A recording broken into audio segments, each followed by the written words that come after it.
பரிசுத்த நாமத்துக்கு சோத்திரமும் மகிமையும் உண்டாவதாக. இதோ இந்த புதிய நாளை கொடுத்த தேவனுக்கு சோத்திரம் உண்டாகுவதாக. இந்த நாளில் கூட தேவன் நம்மளை ஒரு நாளில் இந்த புதிய நாளை கூட்டி கொடுத்து அவர் சித்தத்தின் பிரகாரமாய் நம்மளை வழிநடத்தி வர தயவுக்காக இரக்கத்திற்காக அவருக்கு நன்றி செலுத்த கடமைப்பட்டு இருக்கிறோம். இதோ இந்த நாளில் கூட இந்த 26வது நாளாய் கூட தேவன் இந்த ஒரு ஆடியோ கிளிப்பின் வழியாக உங்கள் அனைவரையும் சந்திப்பதிலும் உங்களோட கர்த்தருடைய வார்த்தையை பகிரவும் அவர் சொல்ல நினைக்கும் காரியங்கள் அப்பா யாரோ ஒருவர் இடத்துல உங்கள் அனைவரிடத்திலையும் அவர் பேசும் காரியம் உங்களுக்கு உணர்த்தப்படவும் தேவன் அருளின இந்த ஈவுக்காக நன்றி செலுத்த கடமைப்பட்டு இருக்கிறேன். இந்த நாளில் கூட நம்ம இந்த பைபிளில் உள்ள வேதாகமத்தில் உள்ள பெண்களை குறித்து தியானித்து வர கடவுள் தயவு பாராட்டினார். நம்மளுக்கு அவர்கள் குணாதிசயங்களை குறித்தும் அவர்கள் எப்படி இருந்தாங்க, அவங்க எப்படி உயர்த்தப்பட்டாங்க என்பதை குறித்தும் தேவன் நம்ம தியானிக்க தேவன் அருள் புரிந்தார். இந்த 25 பெண்களை குறித்து நம்ம தியானிக்க இருந்தோம். அதில் 24 பெண்களை குறித்து தியானித்து முடிக்க கடவுள் தயவையும் விசேஷத்த ஞானத்தையும் நம்மளுக்கு அளித்த தேவனுக்கு சோத்திரமும் மகிமையும் உண்டாவதாக. இன்றைய நாளில் கூட கடைசியாக 25வது பெண்ணை குறித்து தியானிக்க கர்த்தர் பாராட்டின இந்த இரக்கத்திற்காக தயவுக்காக நன்றி, இந்த ஈவுக்காக நன்றி செலுத்த கடமைப்பட்டுள்ளோம். இன்றைய நாளோட இந்த 25 பெண்கள் குறித்து தியானிக்கும் இந்த தியானத்தின் ஒரு முடிவு பெறுகிறது. இன்னும் கூட நிறைய பெண்கள் வேதாகமத்தில் குறிப்பிடப்பட்டுள்ளாங்க. ஆனால் இந்த குறிப்பிட்ட இந்த விசேஷத்தை இந்த 25 பெண்களை மட்டும் குறித்து நான் தியானித்து வந்தேன். அது உங்களோடவும் பகிர கடவுளை கொடுத்த ஞானத்திற்காக அவருக்கு சோத்திரமும் சாட்சிகளும் ஏறெடுக்கிறேன். இந்த 25வது பெண்ணை குறித்து இன்று நாம் பார்ப்போம். இதை முடித்து விட்டு கூட நாளைய தினத்திலிருந்து ஒரு புதிய துவக்கமாய் இந்த 12 சீஷர்கள் இருந்தாங்க இல்லையா, அந்த 12 சீஷர்களில் ஒரு சீஷர்களாய் அவர்களுடைய வாழ்க்கை, கடவுளோட அழைப்பு எப்படி இருந்தது, அவர்கள் அவர்களை வைத்து தேவன் செய்த காரியங்கள் என்னென்ன என்று தியானிக்க தேவன் எனக்கு உணர்த்தினார். ஸோ அதன்படி இன்றைய நாள் இந்த பெண்களை குறித்து நம்ம முடித்து விட்டு கூட நாளைய தினத்திலிருந்து ஒரு சீஷர்களை குறித்து தியானிக்க ஆரம்பிப்போம். அது கடவுள் உணர்த்திய காரியம். இந்த பெண்களுக்கு முடித்துவிட்டு நாளைய தினத்தில் என்ன நான் யோசித்து கொண்டு தேவனிடத்தில் கேட்கும்போது அவர் அந்த 12 சீஷர்களை குறித்து தியானிக்க தேவன் அருள் பாராட்டினார். அதன் பிரகாரமாய் நாளைய தினத்திலிருந்து கூட சீஷர்களை குறித்து நம்ம தியானிக்க முயற்சிப்போம். இன்றைய நாளில் கூட இந்த 25வது பெண்ணை குறித்து தியானிக்க நம்ம ஆரம்பிக்கலாம். இந்த 25வது பெண் யாருன்னு பார்த்தோம்னா லீதியான்னு சொல்லுவாங்க இங்கிலீஷில், லீதியால். இந்த லீதியால் தியந்திரா ஊரை சேர்ந்தவங்க. இவர் விலகியோர்ந்த ரத்தாம்பர அதாவது பர்பிள் கிளாத் வியாபாரியாக இருந்தாங்க. அவங்க இந்த பர்பிள் அந்த காலத்தில் இந்த பர்பிள் கிளாத், இந்த பர்பிள் கலர், இந்த ஊதா நிறம்னு சொல்லுவாங்க இல்லையா, அந்த சாயமிட்ட துணிகளை செல்வந்தர்கள் மாத்திரமே பயன்படுத்துவாங்களாம். அது ஒரு ஆடம்பர பொருளாக இருந்ததுன்னு நம்ம குறிப்பிடப்படுறோம். அப்போ செல்வந்தர்கள் மட்டும் பயன்படுத்துகிற அந்த ஒரு இதுவை அவங்க சாயமிட்டு அவங்க தயாரிக்கிற அந்த இடத்துல ஒரு வியாபாரியாக இருந்தாங்கன்னா அவங்க எவ்வளோ ஒரு செல்வந்தர்கள் நம்மளால் பார்க்க முடிகிறது. இவர் ஒரு உள்ள பெண்மணி யூத மார்க்கத்தை தழுவி இறைவனை தேடிக்கொண்டிருந்தார். இவங்க யூத மார்க்கத்தின் வழியாக இறைவனை தேடிக்கொண்டிருந்தாங்க. ஆனாலும் அதிலும் அவர்கள் பக்தியில் சிறந்தவர்களாய் இருந்தாங்க. தன் வியாபாரியாய் இருந்தும் அவ்வளோ ஒரு செல்வந்தரான வியாபாரியாய் அந்த செல்வந்தர்கள் வாங்கக்கூடிய அந்த துணிகளை விற்கும் அந்த நீல நிற பர்பிள் கிளாத்தை விற்கக்கூடியவர்களாம். அப்போ இவர்கள் செல்வந்தர்களாக இருந்திருப்பாங்க. அது எவ்வளோ ஒரு வியாபாரம் வெற்றிகரமாக போய் கொண்டிருக்கும். அப்படி இருந்தும் தன் பக்தியில் குறைவில்லாதவளாக இருந்தான்னு பார்க்க முடிகிறது. இவங்க வந்து மனமாற்றத்தின் அனுபவம் எப்படி இருந்ததுன்னா, ஃபர்ஸ்ட் சந்திப்பு. பவுலானவர் தான் இவங்கள வந்து சந்தித்தாங்க. ஒரு நதி ஓரத்துல வந்து பவுலும் அவருடைய குழுவினரும் பிலிப்பி பட்டணத்திற்கு சென்றபோது ஆற்றங்கரையில வந்து பெண்கள் கூடி ஜெபித்து கொண்டிருந்த இடத்திற்கு வந்து சென்றார்கள். அங்க கடவுளின் செயல் வந்து இந்த பவுல் வந்து செய்திகளை நற்செய்தியை பகிர்ந்து கொண்டிருக்கும் பொழுது இந்த லிதியாளுடைய இருதயத்தை வந்து கர்த்தர் திறந்தாருன்னு பார்க்க முடிகிறது. இதுவே வந்து மனிதனுடைய வாழ்க்கையில தேவன் செய்யும் முதல் காரியமாய் கிரியையா இருக்கப்படுகிறது. ஆமா, நம்ம எல்லாருக்கும் கூட தேவன் நம்மளை மாற்ற நினைத்தாலோ இல்லை நம்மளை கொண்டு ஏதோ ஒரு காரியத்தை செய்ய நினைத்தாவோ முதலாவது தேவன் செய்யக்கூடிய செயல் வந்து பார்த்தோம்னா நம்ம இருதயத்தை திறப்பது தான் அவர் வந்து செய்யக்கூடிய முதல் காரியம். அந்த இருதயத்தை திறந்த பின்பு அவர் ஆட்டோமேட்டிக்கா நம்மளுக்கு அவரோட சித்தங்கள், அவரோட அவர் நம்மள்கிட்ட என்ன எதிர்பார்க்குறாங்க, நம்மளை குறித்து அவர் வைத்திருக்கிற திட்டம் எல்லாமே நம்மளுக்கு வந்து உணர்த்தப்படும். அவ்வளோ அந்த இருதயம் திறக்கப்படாமல் இருந்ததுன்னா நம்ம உலகத்தனமான காரியங்களுக்கே முக்கியத்துவம் கொடுத்து அதை குறித்தே அந்த பாவத்திலே மூழ்கி இருப்போம். எப்போ நம்மளோட இருதயம் திறக்கப்படுகிறதோ அந்த இடத்துல தேவன் வந்து வசிப்பார். அப்படிதான் இந்த லிதியாளோட இருதயம் வந்து திறக்கப்பட்டது. பவுல் பேசிக்கொண்டு நற்செய்தி வழங்கி கொண்டு இருந்தப்போ தேவனானவர் வந்து இந்த லிதியாளை தேர்ந்தெடுத்து அவங்களோட மனமத்தை இருதயத்தை திறந்தார். கீழ்ப்படிதல். வசனத்தை கேட்டவுடன் வந்து லிதியால் அதை கீழ்ப்படிந்து அதை விசுவாசிச்சாங்க. இந்த இருதயம் திறக்கப்பட்ட உடனே வந்து லிதியால் வந்து அந்த வார்த்தைகளை கேட்டு விசுவாசிக்க ஆரம்பிக்க தொடங்கி விட்டார்கள். அவங்க விசுவாசித்ததோடு மாத்திரம் நிறுத்தி கொள்ளாமல் அவங்க வந்து ஞானஸ்தானம் பெற்றார். அவர்கள் மாத்திரம் ஞானஸ்தானம் பெற்றதோடு இல்லாமல் தன் குடும்பத்தினர் அனைவரையும் ஞானஸ்தானம் பெற வைத்தார். ஸோ இதுதான் நம்ம இங்கே பார்க்க முடியாது. தான் மாத்திரம் அந்த நற்செய்தியை பெற்றதோடு நிறுத்தி கொள்ளாமல் குடும்பத்தில் உள்ள அனைவரும் அதை கேட்கவும் அனைவருமே வந்து ஞானஸ்தானம் பெறவும் வந்து லிதியால் வழிவகுத்தார். இந்த லிதியாலோட குணாதிசயம் வந்து பார்த்தோம்னா விருந்தோம்பல். இந்த மனம் மாறி இந்த இருதயம் திறக்கப்பட்டது, ஞானஸ்தானம் பெறப்பட்டால், விசுவாசிக்க ஆரம்பித்தால், இதோடு மட்டும் நிறுத்தி கொள்ளவில்லை. இந்த லிதியால் என்ன பண்ணாங்கன்னா சீஷர்களை தன் வீட்டிற்கு அழைத்து என்னை நீங்கள் கர்த்தரிடத்தில் விசுவாசம் உள்ளவனாய் என்று எண்ணினால் என் வீட்டில் வந்து தங்குங்கள் என்று தாழ்மையுடன் கேட்டுக்கொண்டார். இதுதான் இதயம் திறக்கப்பட்டா தேவன் ஆட்டோமேட்டிக்காக நம்ம செய்ய வேண்டிய காரியங்களை உணர்த்த ஆரம்பித்து விடுவார். முதல்ல பார்த்தீங்கன்னா அவங்க விசுவாசிக்க ஆரம்பிச்சாங்க.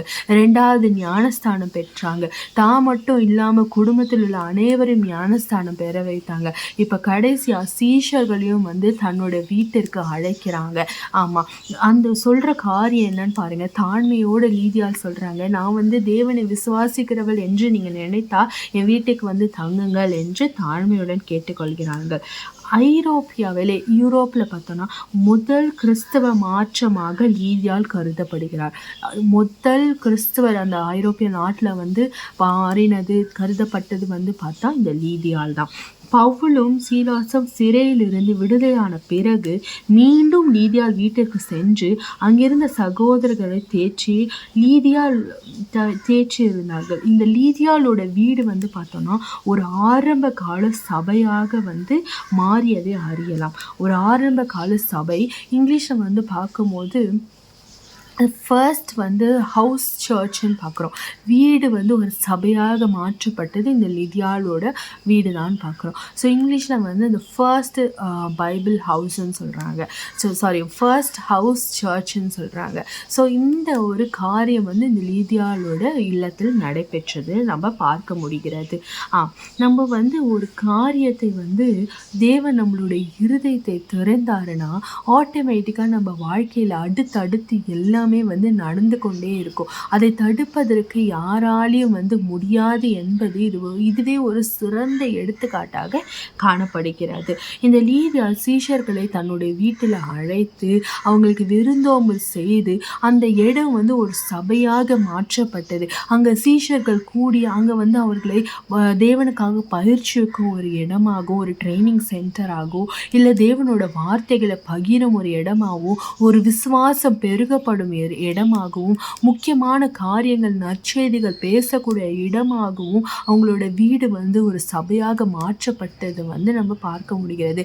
ஐரோப்பியா நாட்டில் முதல் பெண்மணியா அவங்க வந்து தைரியமாக மனம் மாறி வந்து ஞானஸ்தானம் பெற்றாங்க. அதோடு நில்லாமல் அந்த தைரியத்தை இந்த சபை தன் சபையை வந்து ஒரு ஆலயமாக மாற்றியதன் வழியாகவும் வந்து தன்னுடைய வீடை வந்து ஒரு சபையாக மாற்றியதையும் இந்த இடத்துல நீதியாளோட தைரியத்தை பார்க்க முடிகிறது.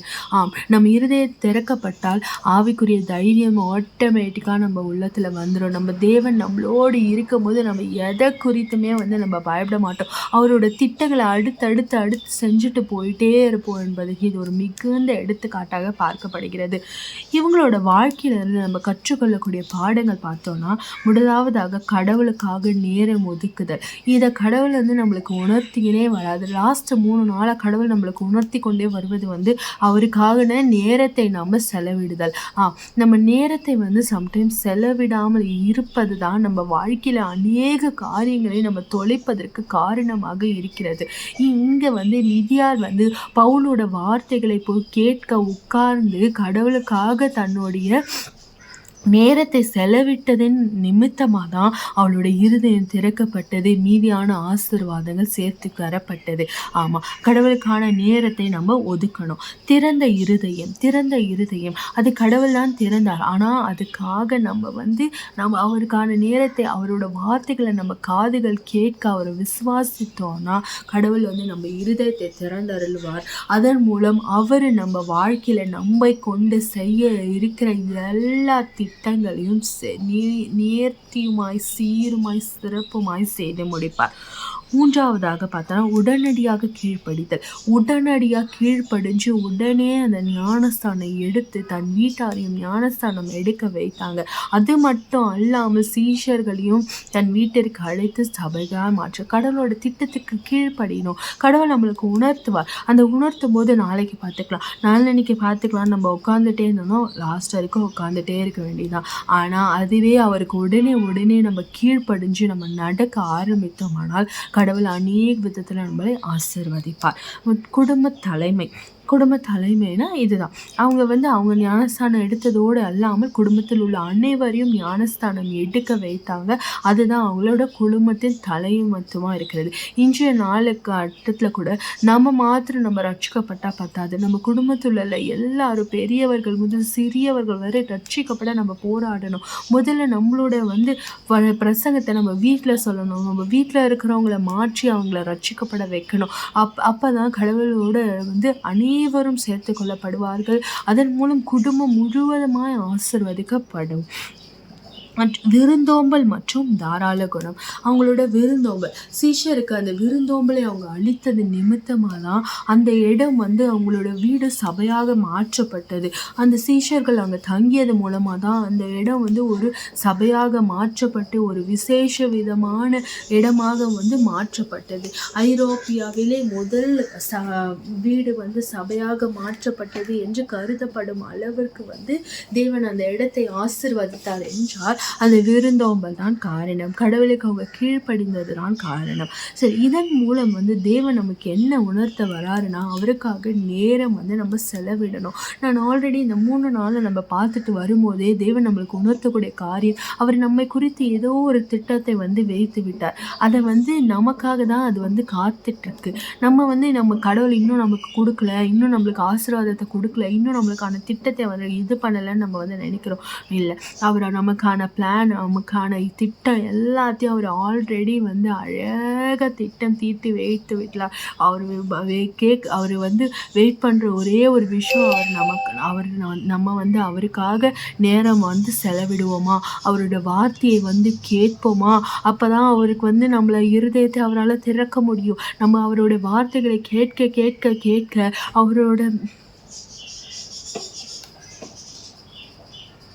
அவர் கூட நம்ம நேரம் செலவழிக்க தான் அவருக்கு நம்மளோட இருதயத்தை அவரால் திறக்க முடியும். அதன் மூலமாக தான் அவர் நம்மளை அநேக காரியங்களில் ஆசிர்வதிக்க காத்து கொண்டே இருக்கிறார். அதை நம்ம முதலாவதாக நம்ம உணர்ந்து கொள்ளணும். அவருக்கோட நேரத்தை அவருக்காக நம்ம செலவிடணும். நம்மளுக்கு அவர் 24 மணி நேரம் கொடுத்துருக்கிறார். அந்த 24 மணி நேரத்தில் கடவுளோடு நம்ம எவ்வளவு நேரம் செலவிடுறோம், ஒரு நாளைக்கு கடவுளோடு எவ்வளவு நேரம் செலவிடுறோம் என்பதை நம்ம உணர்ந்து பார்க்கணும். நம்ம எவ்வளோ அட்லீஸ்ட் ஒரு மணி நேரமாவது நம்ம கடவுளுக்காக கொடுக்குறோமா என்பதை நம்மளை நாமே ஆராய்ந்து கொள்ளும்படி கடவுள் இன்றைக்கு நம்மளை எச்சரிக்கிறாங்க. கடவுள் இன்றைக்கு நம்மளை எச்சரிக்கிறாரு. கடவுள் இன்னைக்கு நம்மளை தியானிக்க சொல்கிற காரியம் அவருக்காக நம்ம நேரத்தை கொடுக்குறோமா, நேரத்தை செலவிடுகிறோமா என்பதை நம்ம உணர்ந்து பார்க்கக்கூடிய நேரம் இது. அப்படி நம்ம கொடுக்கலன்னா தயவு செய்து இன்றைய தினத்துலேருந்து அதை மாற்றுங்க. அவர் கூட பேசுகிற நேரத்தை, அவரோட வசனம் தியானிக்கிற நேரத்தை அவருக்கான நேரத்தை அவர்கிட்ட கொடுங்க. வேறு எந்த காரணத்துக்காகவும் வேறு எந்த சாக்கு போக்கும் சொல்லாமல் அந்த காரியத்தை நீங்கள் செய்யும்படியாய் இன்று தேவன் உங்களை அன்பாய் அழைக்கிறார். அதன் மூலம் அவர் உங்கள் இருதயத்தை திறக்க காத்திருக்கிறார். உங்கள் இருதயத்தை திறக்க காத்திருக்கிறார். அந்த இருதயங்கள் திறக்கப்பட்டால் மீதி அனைத்தும் தேவன் கொடுக்க வல்லவராயிருக்கிறார். அந்த இருதயம் மாத்திரம் திறக்கப்பட்டுச்சுன்னா போதும். மீதி அவர் நம்மளை கொண்டு செய்ய இருக்கிற திட்டங்கள் பெரிதாக இருக்கிறது.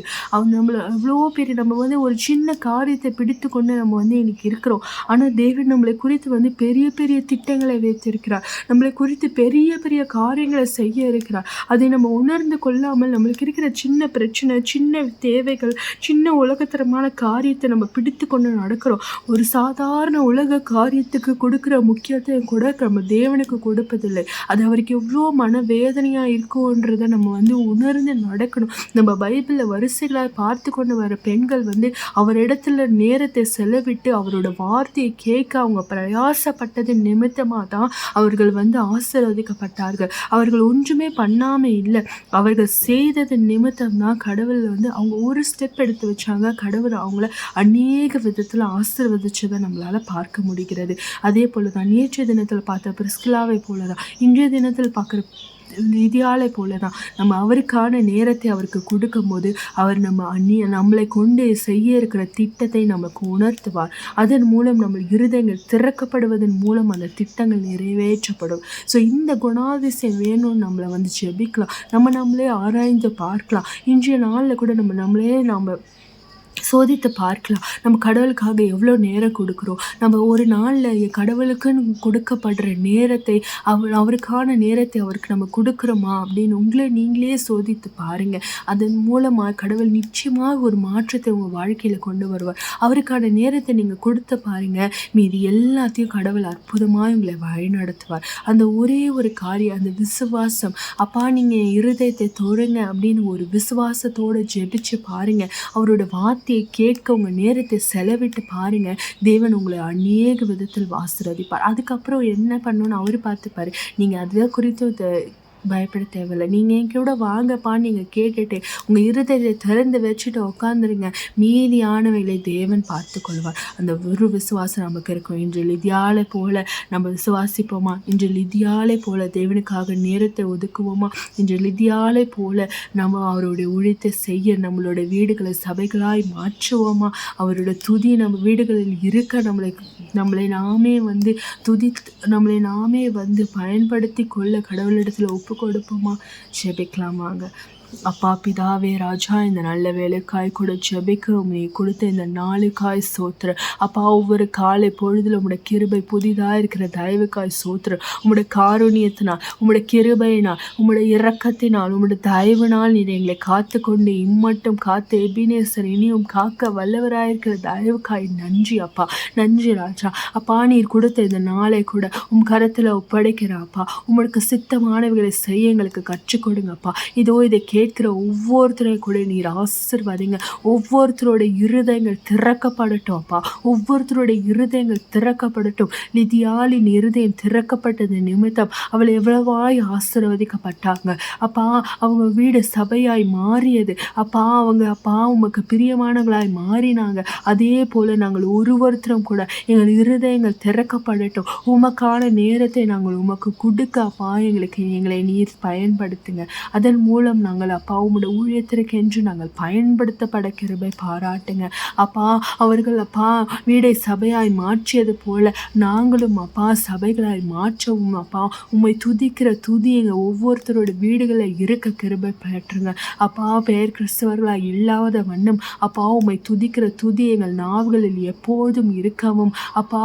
எங்கள் வீடுகளை வரவர்கள் உம்முடைய பிரசனங்களை உணரவும் எங்களை காண்போர் உம்முடைய மகிமையை காணும்படியான அப்பா அந்த மகிமையை நீர் எங்களுக்குள்ள பொழிந்தருள வேண்டுமாய் கூட ஜெபிக்கிறோம். இதுவரையில் அப்பா நாங்கள் அப்பா உமக்கான நேரத்தை கொடுக்காமல் இருந்திருக்கலாம். எங்களை தயவாய் மன்னிங்க அப்பா. இனி வரும் நாட்களில் அப்பா நிச்சயமாய் உமக்கான நேரத்தை அப்பா நாங்கள் வேறு எதற்காகவும் செலவிடாமல் உமக்காக மாத்திரம் நாங்கள் கொடுப்போம் என்று அப்பா உங்கள் இடத்துல பொருத்தனை செய்யணும் தகப்பனே. நீர் எங்களை பாதுகாத்து கொள்ளுங்க அப்பா. உங்களோட ஆவிக்குரிய ஞானத்தினால் எங்களை நிரப்புங்க. உங்களோட வாஞ்சை உம்மை துதிக்கிற வாஞ்சை எங்களுக்குள்ள ஊற்றப்படட்டும் அப்பா. குதிரையோ யுத்தத்துக்கு ஆயத்தப்படும் ஜெயமோ கர்த்தரால் வரும். ஆனால் நாங்கள் ஆயத்தப்பட வேண்டும் அப்பா. அதன்படி நாங்கள் ஆயத்தப்பட கிருபை பாராட்டுங்க அப்பா. அதன் மூலமாய் நாங்கள் ஜெயத்தை பெற்றுக்கொண்டு அப்பா உம்முடைய நாம மகிமைக்கென்று நாங்கள் வாழ கிருபை பாராட்டுங்க. லிதியாளை போல எங்கள் இருதயங்களை திறந்தருளுங்க. லிதியாளை போல எங்கள் இருதயங்களை திறந்தருளுங்க அப்பா. அதன் மூலம் உம்முடைய திட்டத்தை உணர்ந்து அப்பா உம்முடைய திட்டத்தை உணர்ந்து நாங்கள் செயல்பட்டு அப்பா நீர் எங்களை கொண்டு செய்ய இருக்கிற திட்டங்கள் அப்பா எங்கள் மூலமாய் அப்பா எங்களை பயன்படுத்தி நிறைவேற்றப்பட கிருபை பாராட்டுங்க. அதற்கு எங்களை தகுதிப்படுத்தி எங்களை சீர்படுத்துங்க. எங்கள் பாவங்களை மன்னித்து எங்களை தகுதிப்படுத்துங்க. உமக்கான நேரத்தை நாங்கள் கொடுக்கவும் அதன் மூலம் எங்கள் இருதயங்கள் திறக்கப்படவும் கிருபை பாராட்டுங்க. இந்த நாள் முழுவதும் அப்பா நீரே பொறுப்பெடுத்துக் கொள்ளுங்க. இதோ நாங்கள் அப்பா தியானித்த இந்த 25 பெண்களை குறித்தும் அவர்களுக்கு இருந்த குணாதிசயங்களை குறித்தும் நாங்கள் தியானித்து பார்க்க அப்பா அதில் போல அப்பா நாங்கள் அப்பா எங்களால் முழுமையாக இருக்க முடியலனாலும் அப்பா கொஞ்சத்திலாவது அப்பா நாங்கள் அவங்களுக்கு குணாதிசயங்களோடு இருக்கவும் அப்பா நீர் பாவிகளை நேசிப்பவர் என்று நாங்கள் உணரவும் நீர் பாவத்தை வெறுப்பவர் ஆனால் பாவிகளை நேசிப்பவர் எங்கள் பாவங்களை மன்னிப்பேர் என்றும் அப்பா ஏதோ ஒரு மூலையில் உதவாத கல்லாக இருக்கிற எங்களை தலைக்கற்காய் மாற்ற போறீர் என்பதையும் நாங்கள் உணர கிருபை பாராட்டுங்க. இந்த 25 பெண்களை குறித்து நாங்கள் இன்னும் தியானித்து அவர்களோட குணாதிசயங்களை உம்மிடத்திலிருந்து நாங்கள் பெற்றுக்கொள்ளும்படியாக எங்களை கிருபை பாராட்டுங்க. இதோ இந்த 25 பெண்களை குறித்தும் நீர் தியானிக்க எங்கள் கொடுத்த ஞானத்திற்காகவும் அதை பகிர்ந்து அப்பா நாங்கள் ஒருவருக்கொருவர் பகிர்ந்து அப்பா தகப்பனே அப்பா உம்மை வார்த்தைகளை பகிர்ந்து கொள்ளவும் அந்த 25 பெண்களை குறித்தும் அப்பா நீர் சொன்ன வார்த்தைகளையும் சாட்சிகளையும் கேட்டு அப்பா தகப்பனே நீர் அவர்கள் வாழ்க்கையில நடத்தின அற்புதங்களையும் அப்பா சாட்சிகளையும் நாங்கள் பார்த்தோம் அப்பா. அதே போல எங்கள் வாழ்க்கையிலும் நீர் செய்ய போவதற்காக நன்றி. அந்த பெண்களில் உள்ள குணாதிசயங்களை நாங்கள் கற்றுக்கொண்டு எங்கள் வாழ்வில் அது அப்பா முக்கியத்துவத்தை நாங்கள் உணர்ந்து நடக்க கிருபை பாராட்டுங்க அப்பா. இந்த 25 பெண்களையும் குறித்து நாங்கள் அப்பா இந்த ஆடியோ கிளிப் வழியாய் நீர் எங்களை வழிநடத்துவதற்காக கொடாடு கொடி நன்றி அப்பா. நாளை தினத்தில் கூட அப்பா இதோ உங்களுடைய சீஷர்களை குறித்து நாங்கள் தியானிக்க ஆரம்பிக்கும் போது கூட அப்பா நீர் என்ன உணர்த்துறீங்க என்பதை அப்பா எங்களை நாங்கள் உணர்ந்து கொள்ளும்படியாக எங்களை ஆவிக்குரிய ஞானத்தினால் நீர் நிரப்பி அருளுங்க. நீரே எங்களோடு இருந்து மீதியான நேரம் முழுவதும் உங்களுடைய சமூகம் எங்களோடு இந்த வழிநடத்தட்டும். ஆசீர்வதிங்க, பலப்படுத்துங்க. என் மீட்பர் ரட்சகருமாக இயேசு கிறிஸ்து மூலம் ஜெபிக்கிறேன் நன்றியோடு தகப்பனே. ஆமென் ஆமென்.